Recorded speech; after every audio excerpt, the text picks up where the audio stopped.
dengan berdoa semoga ilmu yang kita pelajari hari ini mendapat berkah dari Allah Subhanahu wa Ta'ala. Hari ini siapa aja yang nggak datang? Baik ya, doakan dulu ya, siap ya?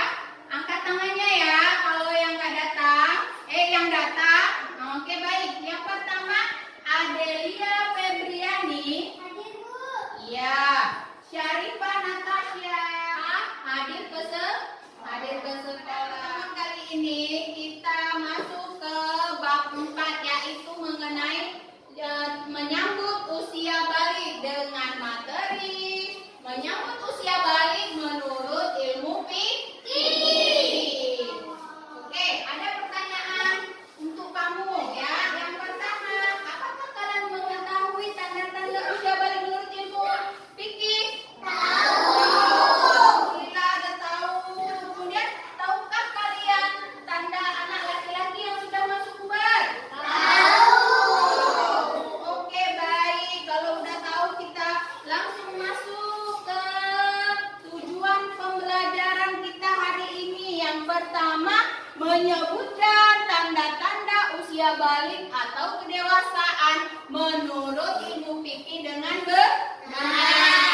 Kemudian, menyebutkan tanda-tanda usia balik atau kedewasaan menurut ilmu biologi dengan benar. Kemudian, membuat paparan mengenai tanda-tanda usia balik dalam pandangan ilmu fikih dan ilmu biologi dengan benar. Kemudian, membiasakan sikap bersyukur, taat beribadah, dan bertanggung jawab. Oke, baik. Kemudian, peta konsep. Coba lihat, ada kan peta konsep di buku? Ya. Menyambut ya. Coba kamu buka di buku. Buka dulu. Yang ada di buku halaman berapa itu? 58. Ada sebuah percakapan antara ayah dan anak. Ya, siapa nama anaknya? Tengku. Jadi sang ayah bertanya sama anaknya, Tengku, ayo kita ke masjid. Siapa yang ngomong? Ayah si Tengku. Apa jawab si Tengku? Aku kan belum sholat ya, kata dia. Kenapa belum sholat, belum wajib, kata ayah si Tengku. Apa jawab si Tengku? Aku masih anak-anak, belum dewasa, akan sudah SMA, sedangkan aku masih SD. Jadi dia mengakui bahwasannya dia masih SD, belum balik. Kemudian apa kata si ayahnya? Batas dewasa itu bukan ditentukan oleh tingkat sekolahnya, tetapi diketahui dari tanda-tandanya. Jadi kata si Tengku, oke, baik, aku ingin belajar tanda-tanda itu. Oke ya. Kemudian coba baca yang ada di buku teks tentang mimpi basah. Ada? Ada. Di situ ada kisah tentang mimpi basah seorang anak laki-laki. Ibu bacain ya. Tengah malam, Ahmad tiba-tiba terbangun karena celananya basah. Ahmad melihat jam dinding menunjukkan masih pukul jam 2 pagi. Jadi masih tengah malam, jam 2 pagi masih enaknya kita tidur. Kemudian gerakan Ahmad membuat Lukman terbangun. Apa kata si Ahmad? Ahmad, kamu kok sudah bangun? Katanya. Sekarang kan masih jam 2 pagi, kata si Lukman. Apa kata si Ahmad? Aku nggak sengaja kencing, kata dia. Kata Ahmad dengan wajah malu-malu dia ngomong, aku nggak sengaja kencing Ahmad. Iya Ahmad, katanya.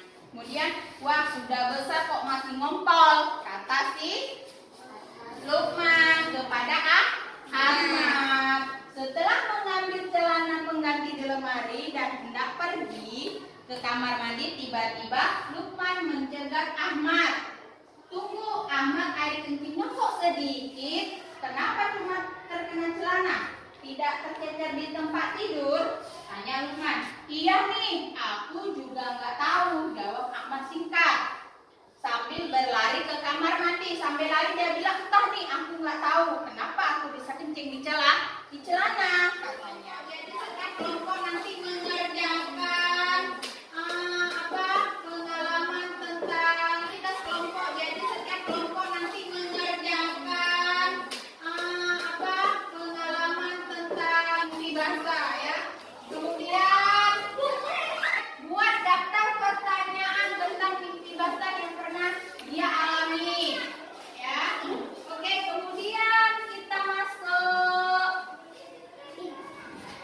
Coba buka halaman selanjutnya. Di situ ada kain bagi anak perempuan. Ada di situ? Ada. Di situ ada kisah seorang anak perempuan yang baru pertama kali mendapat menstruasi. Tahu kan menstruasi? Ya. Oke, buka selanjutnya. Di situ ada buatlah kesimpulan tentang haid sesuai dengan kisah yang ada di buku tadi. Ya, gue kasih waktu ya beberapa menit. Kemudian di sini ada aktivitas kelompok. Udah dibagi per kelompok. Ya, kalau tadi yang kelompok tadi untuk anak laki-laki, yang ini untuk anak perempuan. Kamu tulis di kertas selembar. Ya, kamu tulis di kertas selembar tugas kelompok. Masing-masing kelompok satu lembar.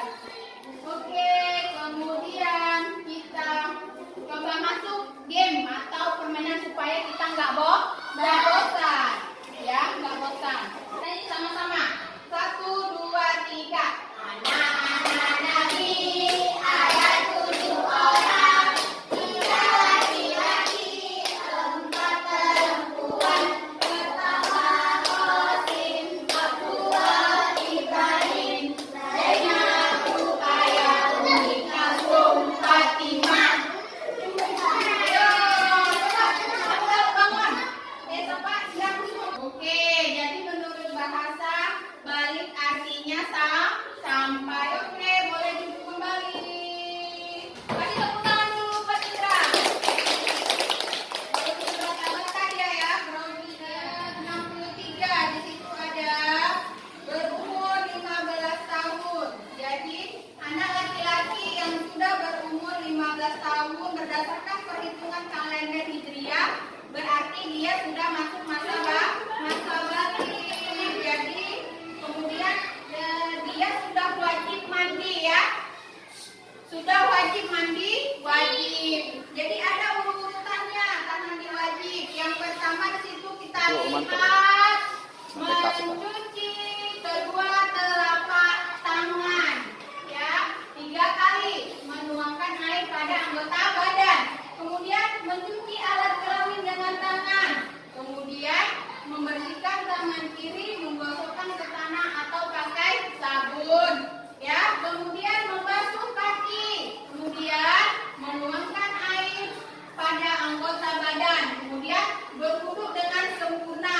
Ya, tahu kan berwudu dengan sempurna? Ya, berwudu seperti kita mau sholat. Kemudian menyela-nyela rambut kepala dengan air jika rambut lebat atau menuangkan air sebanyak 3 kali jika yakin air bisa masuk ke pangkal rambut. Kemudian ada larangan bagi orang-orang yang berhadas besar. Yang pertama, kita tidak boleh membaca Al-Quran, tidak boleh menyentuh Al-Quran, tidak boleh membawa Al-Quran. Kemudian tidak boleh sujud tilawah dan sujud syukur. Itu bagi orang yang sedang berhadas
kewajiban hukum syar'i. Kemudian yang kedua, tanda-tanda balik dalam pandangan ilmu fikih pada anak laki-laki, yaitu yang pertama, tumbuhnya rambut di bagian tertentu. Jadi pada anak laki-laki yang sudah balik, tumbuh jambang, tumbuh kumis, tumbuh janggut. Kemudian mimpi basah seperti yang Ibu jelaskan tadi ya.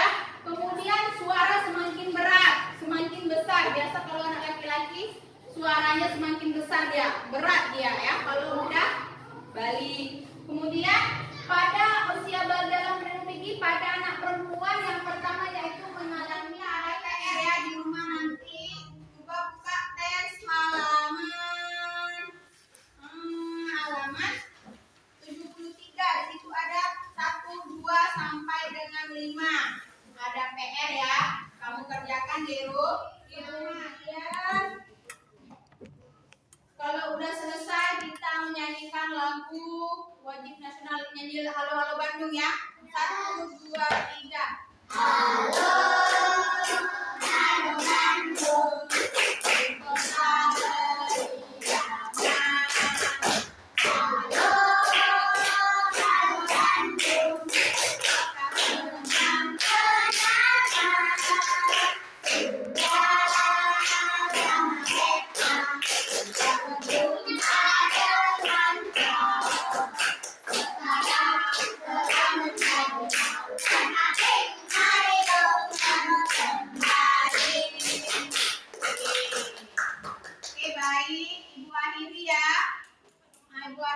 Pelajaran kita hari ini dengan mengucapkan alhamdulillah.